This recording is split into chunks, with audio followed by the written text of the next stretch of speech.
Bonjour peuple de Dieu, c'est le pasteur Jérémie, aussi connu sous le nom de pasteur Loïc. Nous voulons écouter la parole de Dieu pour la semaine, mais avant tout, nous voulons commencer par une parole de prière.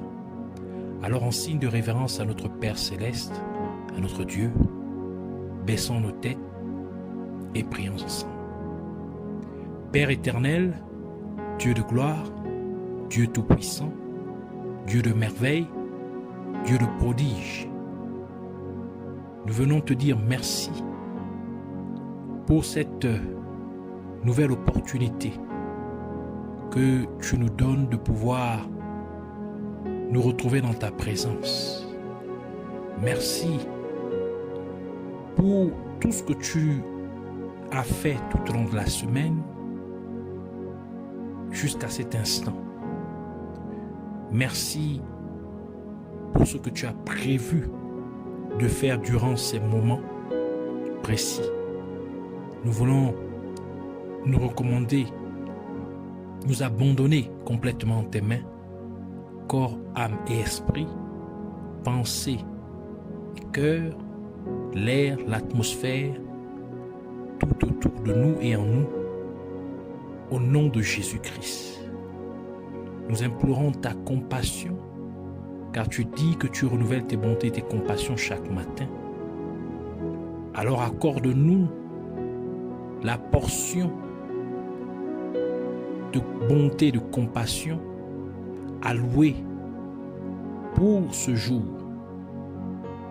Donne-nous aussi notre pain quotidien, comme tu nous as enseigné de prier. Pardonne-nous nos offenses, tout ce que nous avons pu faire qui ne t'a point honoré. Purifie-nous, sanctifie-nous par l'eau de purification et ta parole et ton sang au nom de Jésus-Christ. Nous venons prendre autorité, nous nous levons contre tout ce qui s'oppose à la révélation de ta parole, à la connaissance de ta parole. Nous les renvoyons dans les gouffres de l'enfer, nous les lions, nous les renvoyons dans les gouffres de l'enfer au nom de Jésus-Christ, et nous proclamons que Jésus-Christ est Seigneur à la gloire de Dieu le Père. Merci encore, reçois toute la gloire, l'honneur et la majesté au nom de Jésus-Christ. Amen. Alors nous allons prendre notre passage des Saintes Écritures dans le livre de Genèse chapitre 2, verset 14. Nous lisons la parole de Dieu dans le livre de Genèse chapitre 2 verset 14. Juste la deuxième partie du verset, nous lisons au nom de Jésus-Christ. Le quatrième fleuve, c'est l'Euphrate. Que le Seigneur bénisse sa parole, qu'elle vienne pleine de profondeur, de vie, de révélation, de grâce et de lumière au nom de Jésus-Christ. Amen. Alors pour cette semaine, le Seigneur voudrait nous parler du quatrième fleuve d'Éden, le quatrième fleuve du jardin d'Éden, l'Euphrate. Le nom Euphrate vient de deux mots hébreux. Le premier, Éhu, qui signifie bon ou noble. Et le deuxième, para, qui dérive du verbe para. Donc, deuxième, c'est parat, qui dérive du verbe para, signifiant être fructueux.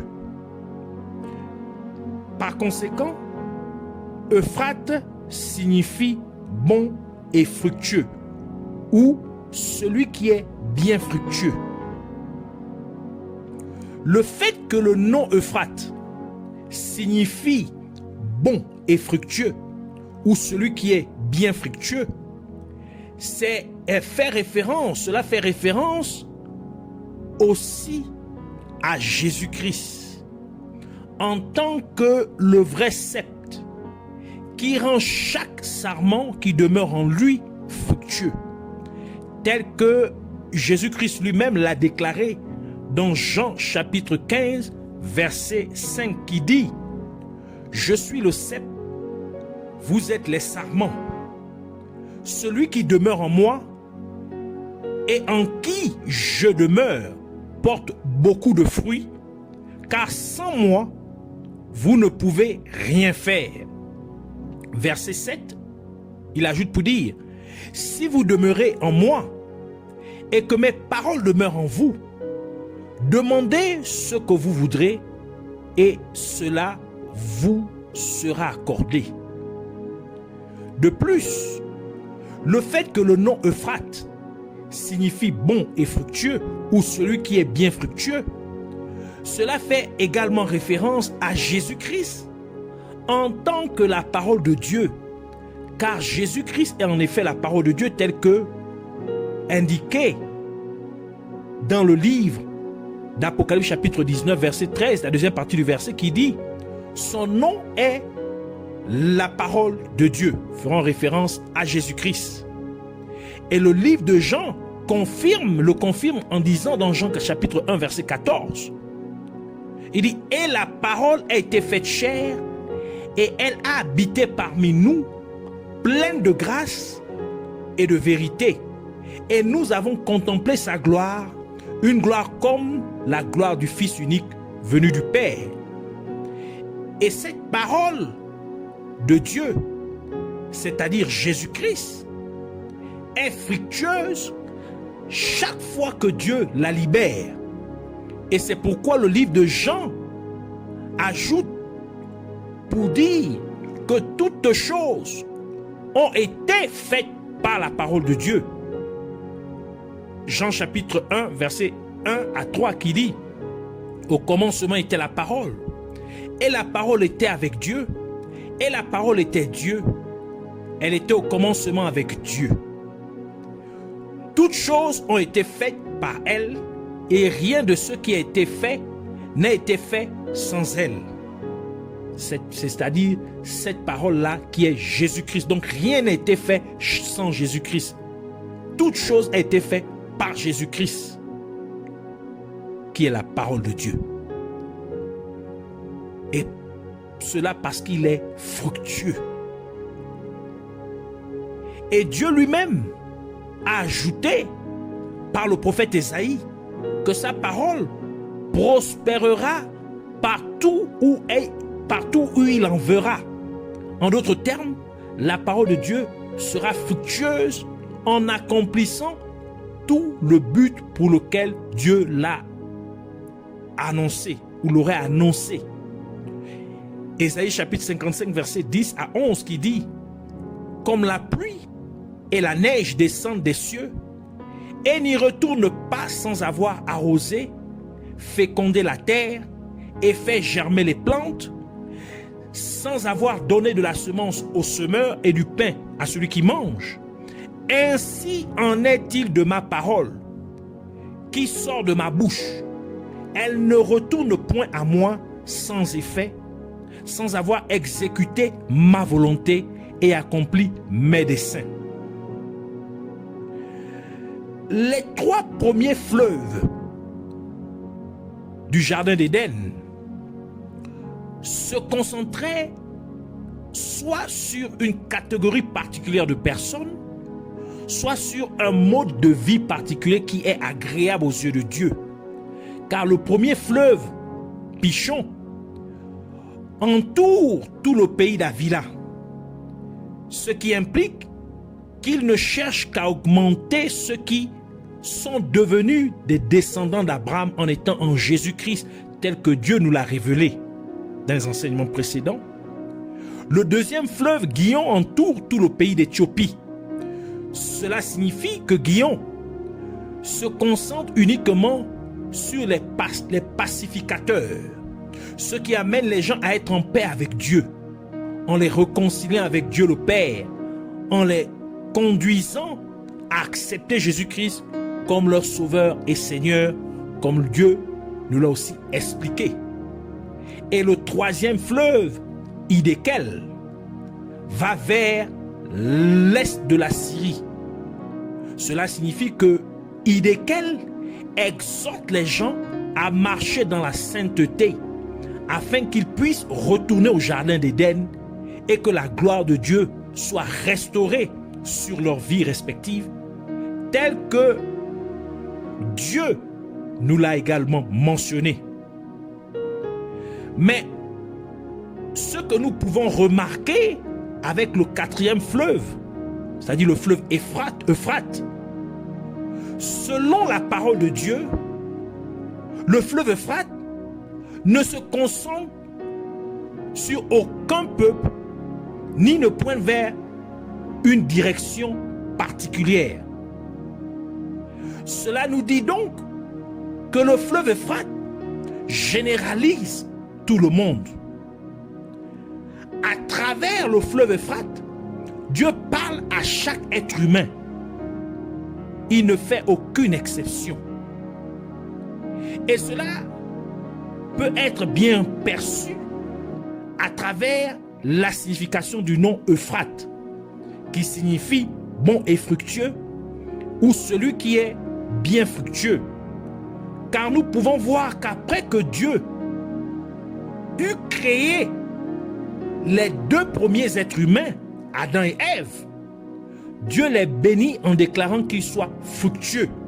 Genèse chapitre 1 verset 27 à 28 qui dit, la version Darwin, et Dieu créa l'homme à son image, il le créa à l'image de Dieu, il les créa mâle et femelle, et c'est-à-dire homme et femme, et Dieu les bénit, et Dieu leur dit, fructifiez-vous et multipliez et remplissez la terre et l'assujettissez et dominez sur les poissons de la mer et sur les oiseaux des cieux et sur tout être vivant qui se meut sur la terre.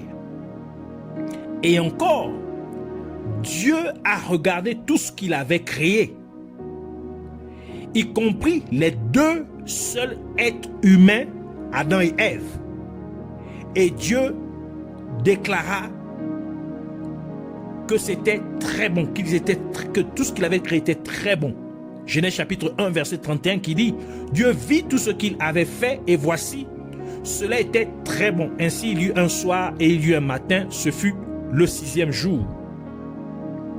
Donc après qu'il ait créé les êtres humains, il dit que les êtres humains sont bons.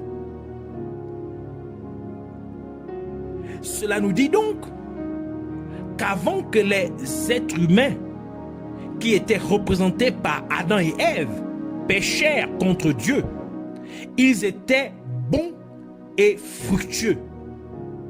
En d'autres termes, les êtres humains étaient l'Euphrate, car le nom Euphrate signifie bon et fructueux. Par conséquent, cela nous confirme que le fleuve Euphrate s'adresse en effet à tous les êtres humains.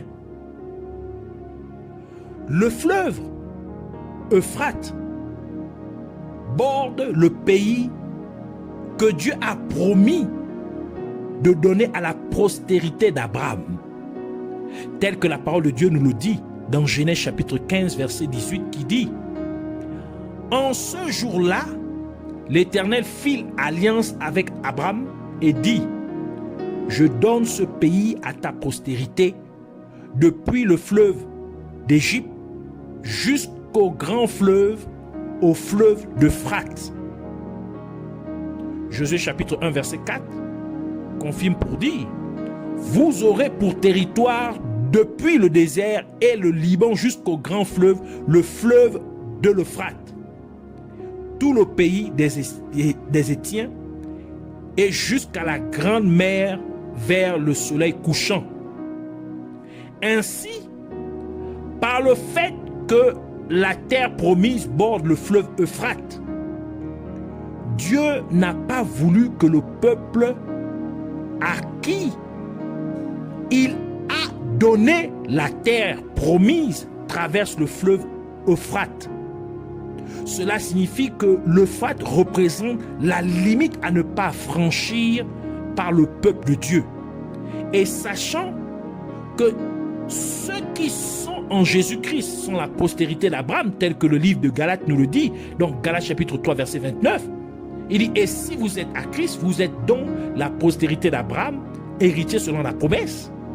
Cela implique donc que si vous voulez rester dans la postérité, si vous voulez rester la postérité d'Abraham, vous ne devez pas traverser le fleuve Euphrate. Vous ne devez pas aller au-delà du commandement de Dieu si vous voulez rester bon et fructueux. Et c'est pourquoi Jésus-Christ, qui est la parole de Dieu, a dit dans Jean chapitre 15 verset 4, « Demeurez en moi et je demeurerai en vous. Comme le sarment ne peut de lui-même porter du fruit s'il ne demeure attaché au cep. Ainsi, vous ne le pouvez non plus si vous ne demeurez en moi. » L'Euphrate représente en effet la limite à ne pas franchir, car au-delà du fleuve Euphrate vivait le père et d'autres parentés d'Abraham. Et ils étaient idolâtres.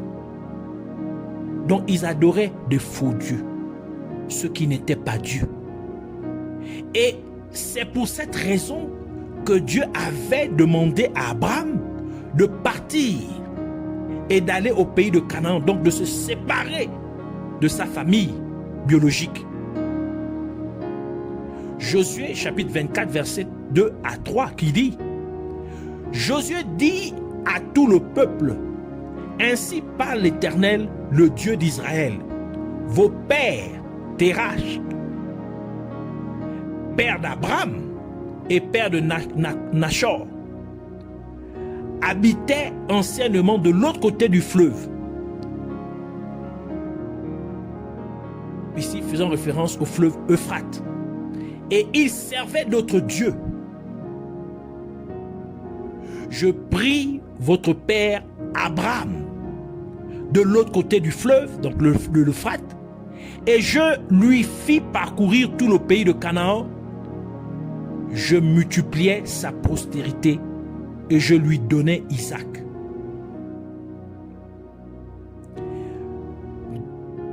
Dieu envoya le prophète Jérémie pour prendre une ceinture de lin et aller la cacher dans le trou d'un rocher pendant plusieurs jours vers la rivière Euphrate. Jérémie chapitre 13, versets 1 à 15, mais nous allons lire juste verset 1 à 10, qui dit, « Ainsi m'a parlé l'Éternel, va, achète-toi une ceinture de lin et mets-la sur tes reins, mais ne la trempe pas dans l'eau. » J'achetai la ceinture selon la parole de l'Éternel et je la mis sur mes reins. La parole de l'Éternel me fut adressée une seconde fois en ces mots.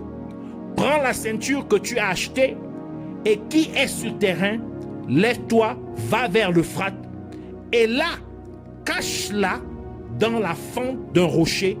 J'allais et je la cachais près de l'Euphrate comme l'Éternel me l'avait ordonné. Plusieurs jours après, l'Éternel me dit, lève-toi, va vers l'Euphrate et là, prends la ceinture que je t'avais ordonné d'y cacher. J'allais vers l'Euphrate, je fouillais et je pris la ceinture dans le lieu où je l'avais cachée. Mais voici, la ceinture était gâtée. Elle n'était plus bonne à rien. La parole de l'Éternel me fut adressée en ces mots. Ainsi parle l'Éternel, c'est ainsi que je détruirai l'orgueil de Juda et l'orgueil immense de Jérusalem. Ce méchant peuple qui refuse d'écouter mes paroles, qui suit les penchants de son cœur et qui va vers d'autres dieux pour les servir et se prosterner devant eux, qu'ils deviennent comme cette ceinture qui n'est plus bonne à rien. Nous pouvons voir que Dieu utilisa le fleuve Euphrate pour prophétiser du malheur qui était sur le point de s'abattre sur le peuple de Juda, parce qu'il refusait d'écouter la parole de Dieu. C'est pourquoi le fleuve Euphrate représente la sentence de Dieu contre tous ceux qui refusent d'écouter la parole de Dieu. L'Euphrate représente la condamnation de Dieu contre tous ceux qui sont rebelles à la parole de Dieu.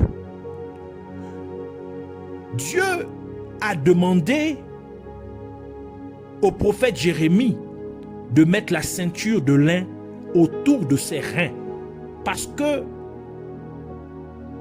ce faisant, cela représente la vérité, comme le livre d'Éphésiens nous le dit dans Éphésiens chapitre 6 verset 14 qui dit: tenez donc ferme, ayez à vos reins la vérité pour ceinture. La première partie du verset. Et cette vérité doit être obtenue par la parole de Dieu, car la parole de Dieu est la vérité ultime, telle que Jésus-Christ nous l'a dit dans Jean chapitre 17 verset 17 qui dit: